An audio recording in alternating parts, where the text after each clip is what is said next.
बिस्मिल्लाहिर्रहमानिर्रहीम। Rabbi ज़िदनी इल्मा rabbi ज़िदनी इल्मा।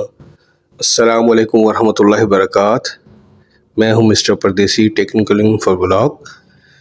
मेरे channel में सब आने वाले दोस्तों को खुशामदीद। तो आज हम जो है बात करेंगे एसी के पार्ट्स नंबर 7 जो कि फ़िल्टर या ड्रायर।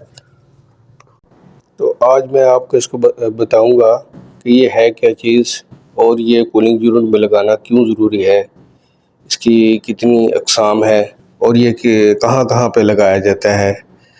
तो जी इसकी जो है बहुत सी अक़साम है। अगर हम देखें तो पहली इसकी किस्म जो है वो सिंगल पोल है, जो सिर्फ रेफ्रिजरेटर में इस्तेमाल होता है या डीप फ्रीज़र में इस्तेमाल होता है या कूलिंग वाटर जो है टावर उसमें इस्तेमाल होता है।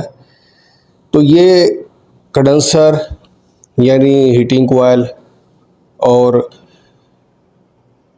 जो वेपोरेटर है यानी कूलिंग कोयल उसकी पाइपलाइन के सीरीज़ में लगा होता है। इसका काम जो है गैस को साफ़ करना, क्लीन करना और उसमें मौजूद मॉइस्चर या नमी को कंट्रोल करना है। जैसा कि आपने पिक्चर में देखा कि फ़िल्टर के साथ कैपिलरी ट्यूब लगी हुई है, तो ये कंडेंसर की लास्ट वाली जो आउटपुट होती है जहाँ पे गैस डिस्चार्ज होती है वहाँ पे फिक्स होता है और नेक्स्ट इसकी लाइन जो है कैपिलरी ट्यूब से शुरू होके अंदर कूलिंग कोयल यानी वेपोरेटर तक इसको कनेक्ट किया जाता है। इसकी दूसरी किस्म जो है वो 2 पोल, 3 पोल, 4 पोल है, जो कि ज़्यादातर विंडो एसी में इस्तेमाल की जाती है। वहाँ पे जो है इसके कंडेंसर को ज़्यादा जो है कूलिंग कोयल को ज़्यादा कैपिलरीज़ की ज़रूरत पड़ती है। तो क्योंकि उसमें यू कोयल ज़्यादा बने होते हैं और उनकी कवरेज करने के लिए मुनासिब मुकाम पर 2-3 जगह से इसको गैस की एंट्री की जाती है। इसकी तीसरी किस्म ओपन फ़िल्टर है, जिसे हम लोग जो है खोल सकते हैं, खोल के उसके अंदर सिलिका जेल जो है जो पानी को या नमी को या मॉइस्चर को अपने अंदर जज़्ब कर लेता है, वो डाला जाता है। इसकी मदद से गैस को खुश्क करके आगे पहुंचाया जाता है ताकि वेपोरेटर में जाके ये ब्लॉकेज या चोक ना बने।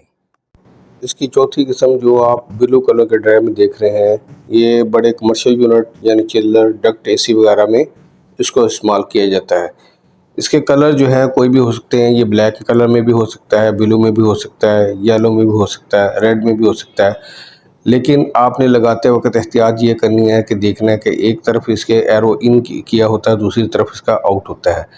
तो जो इन की साइड है वो हमेशा जो कंडेंसर से निकलती है पाइपलाइन, उसको उसके अंदर जो है कनेक्ट किया जाता है। आउटपुट जो है वो कूलिंग कोयल की तरफ इसको कनेक्ट किया जाता है, यानी ये डिस्चार्ज लाइन और कूलिंग कोयल के सीरीज़ में लगाया जाता है।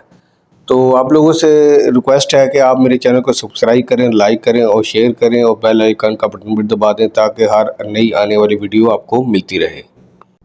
ये जी लास्ट में आपको एक फ़िल्टर जो है ओपन करके दिखाया गया है, जिसमें एक जाली लगी हुई है जो कि उसको गैस को क्लीन करती है और साथ में दानेदार एक चीज़ पड़ी हुई है जिसको सिलिका जेल कहते हैं।